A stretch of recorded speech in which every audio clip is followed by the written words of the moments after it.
Wait. My name is Marie Ringenberg, and I am honored to have the permission to tell The Hunchback and the Swan by Duncan Williamson.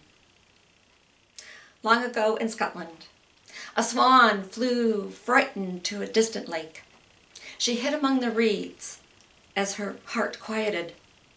In the sun's warmth, she grieved for the loss of her mate. There, a man named Gillis saw a white fleck of beauty fly to the lake, and so he ran, and there he saw a swan, a female swan, and by her markings, a mute swan. Stunning, delicate face, orange and red black beak. Her feathers were soft and white. Gillis was captivated by the mute swan. The next day the spring rains came, but Gillis went into the village as he always did, for he sold sticks that he had cut in the forest, bundled them and sold them. He tried to sell them as quickly as he could because the villagers' children would taunt him. They would tease him, and he could not respond, for he was mute, and his warped body lumbered along. He had a huge curved lump upon his back, his face ugly. The children came after him. Gillis wanted nothing more than to sell his sticks and get home to the cottage where he was born. There he could see his friends, the animals of the forest. They would come to him. Even though he could not speak, they would come. For he would hold out his hand, and there would be grain and nuts and berries and bread. The animals, the birds and the squirrels and the rabbits and even the deer would come to him. He loved them deeply, and they loved him. He especially fancied the robin, who considered himself the leader of all the liveliness. But since seeing the swan, there was a love awakened in Gillis, and he would go to the lake and offer her things. He would bring her hazel sticks and birch sticks, and he would give her blue irises and yellow poppies. He would give her whatever she needed, and yet the swan circled the lake majestically. She would forage for her own food, and she would preen her feathers, regaling Gillis to a mere part of the shore. In the summer, Gillis cast his bread upon the water and to have it sink mournfully. Then he had the idea, perhaps, to bring the other animals with him. If he brought them closer to the shore, perhaps he could entice the swan to come closer. The robin sat majestically on his shoulder. Rabbits and the squirrels all came to sit at his knee. The swan, she watched the man as he cared for the others. And then in the autumn, diligently he would come, day after day. Gillis had a path he called the road that he trod with his boots from the lake to the cottage, from the cottage to the lake, trying to entice the lady to come to him. He knew mute swans mated for life, but she had no one.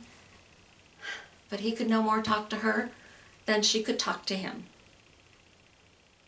And then the winter darkness came, with no berries, no food. One day, the hunchback did not come out of his cottage. 1 day, 2 days, 3 days. Well, the villagers, they did not have their sticks, but they did not even bother to go to find out what had happened to him.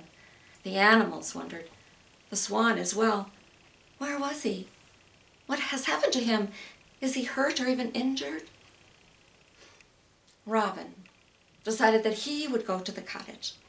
And when he flew to the window, when he looked in, Gillis was laying upon his bed, as still as could be. Robin furiously pecked and pounded on the window, and he saw Gillis move. Robin decided, we must go to see Tawny Owl. The other animals who were with him looked and said, no, we cannot. Tawny Owl, he beats the bushes and he tries to catch us. I know, said the robin. but we will go together, for he is the only one to help us." When they arrived, Taniao looked at them and said, "Welcome. I know that we are enemies, yet friends. For our dearest one that we love of all is ill. We have seen him going day after day to Our Lady of the Lake. He is in love with her. And because he cannot tell her, it will be the death of him. Go and give her the message that only she can save him. Have her understand." The robin flew with a swiftness he did not know he possessed. And as he hovered above the lake, the lady lifted her face. Robin said, "Please, please, the hunchback, he is ill.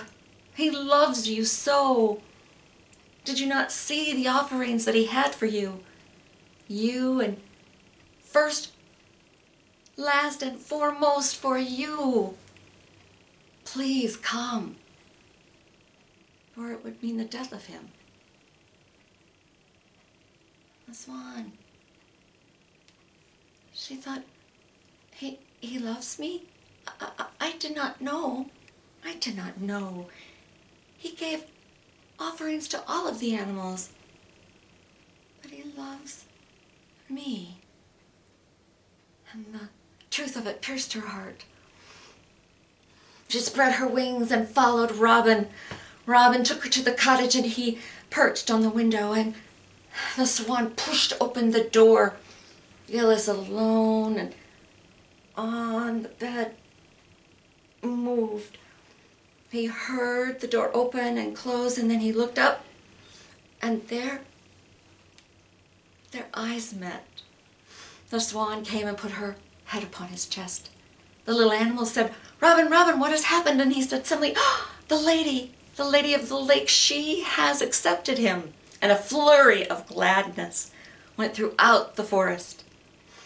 Gillis inside moved his awkward body so that he could tenderly stroke the swan's neck and her feathers, and all of a sudden the swan turned, picked a feather from her wing, pierced Gillis's heart, his chest above his heart.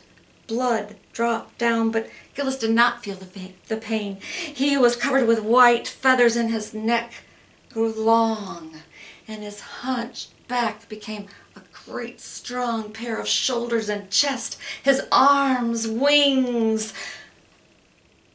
"What has happened, Robin? What has happened?" Robin flew to the door.